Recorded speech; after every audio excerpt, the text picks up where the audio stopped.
தமிழ்நாடு அரசு ஒரு சர்க்குலர் விட்டுருக்கு. அந்த சர்க்குலரில் பார்த்தீங்கன்னா ஸ்டூடெண்ட்ஸ் யாரும் இனி போராட்டத்தில் பங்கேற்கக்கூடாது. குறிப்பாக காக்ரோச் ஜனதா பார்ட்டி, இடதுசாரி இயக்கங்கள் நடத்துகிற போராட்டங்களில் பார்ட்டிசிபேட் பண்ணக்கூடாது.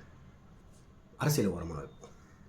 வெள்ளைக்காரனுக்கு வரி கட்ட மாட்டேன்னு பூலித்தேவனை எதிர்த்து போராடுறது தான் விடுதலை போராட்டம். மொழிவாரி மாநிலங்கள் தேவைன்னு பொட்டி ஸ்ரீராமுலு உண்ணாவிரதம் இருந்து செத்தாரு. ஆந்திரா வந்துச்சு. நம்ம ஊருக்கே தமிழ்நாடு பேர மாட்டேன்னு சங்கரலிங்கனார் போராடி இருக்கிறாரு.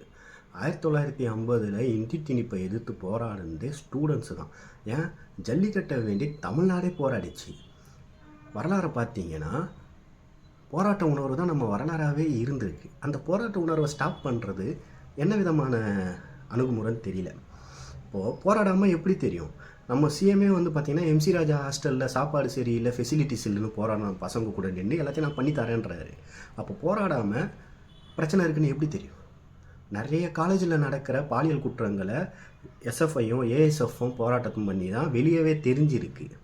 சரி, பொலிட்டிக்கலி ஆர்கனைஸ்டாக பண்ணக்கூடாது, தன்னெழுச்சியான போராட்டம் பண்ணலாமா அப்படின்னா ஆகாஷ்னு ஒரு பையன் அவங்க காலேஜில் கஞ்சா விற்கிறாங்கன்றத போலீஸ்கிட்ட சொல்லியிருக்கான். அவனை அடுத்த வாரமே கொலை பண்ணுறாங்க. இதை வந்து நம்ம மினிஸ்டர் என்ன சொல்கிறாரு? கேங் வாருன்னு சொல்கிறாரு. பொலிட்டிக்கலி ஆர்கனைஸ்டும் போராடக்கூடாது, தன்னெழுச்சியாகவும் போராடக்கூடாதுன்னா இது என்ன மோட் ஆஃப் ஆப்ரேஷன்?